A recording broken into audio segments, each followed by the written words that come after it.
पालन पोषण idea video जन्मरू 3 वर्ष पिलांक माँ मानंक पाई।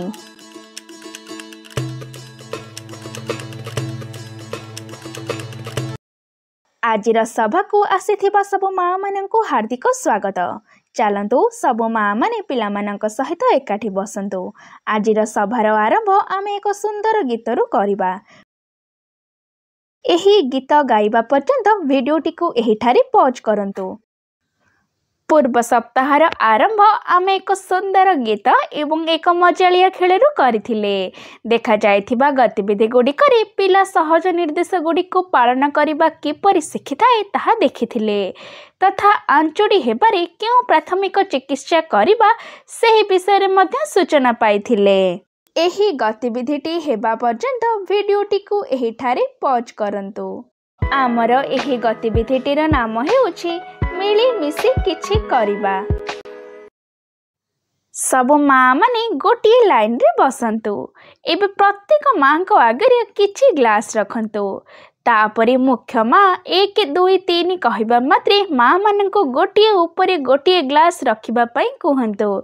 एही परि जेउ माँ सबुठारु अधिक ग्लास टावर तयारी करिवे सेही माँ विजेता हेबे। एही गतिविधिटी हेबा पर्यंत वीडियोटी को एहिठारे पॉज करंतु। आशा करूछु कि एही गतिविधिटी सबु माँ माने आनंद सहकारी करिथिबे। चलंतु एबे आमे आगामी गतिविधि करिबा जहार नाम हेउछि किछि नुआ शिखिबा। घरर छोट छोट वस्तु रखिबा पई आमे निज हातरे वर्ज्य वस्तु को व्यवहार करी छोट प्लास्टिक थाक किपरि तयारी करि परिबा चलंतु एही वीडियो माध्यम रे जानिबा।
एही वीडियो आपण मानकु किपरि फायदा होई परिबो समस्त माँ जण जण करी दल रे आलोचना करंतु।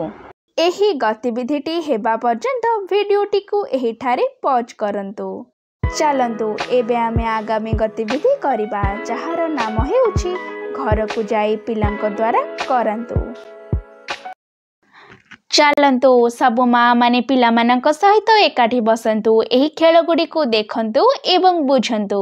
दिया जाइथिबा खेल द्वारा पिला शरीर उपरि भल भाबरे नियंत्रण करिबा शिखि थाए।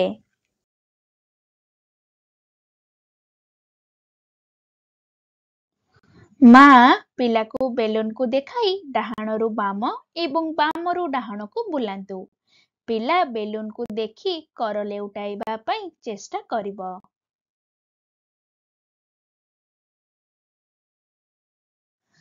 ମାଆ ତକିଆ ସାହାଯ୍ୟରେ ପିଲାକୁ ବସାନ୍ତୁ ଏବଂ ପିଲା ବେଲୁନ ସହିତ ଖେଳୁ। ମାଆ ହାତରେ ବେଲୁନ ଧରି ପିଲାଠାରୁ ଅଳ୍ପ ଦୂରରେ ଛିଡ଼ା ହୁଅନ୍ତୁ ଏବଂ ପିଲାକୁ ବେଲୁନକୁ ଧରିବା ପାଇଁ ଉତ୍ସାହିତ କରନ୍ତୁ। ପିଲା ନିଜ ବୟସର ପିଲାମାନଙ୍କ ସହ ବେଲୁନକୁ ପବନରେ ଉଡ଼ାଇ ଖେଳନ୍ତୁ।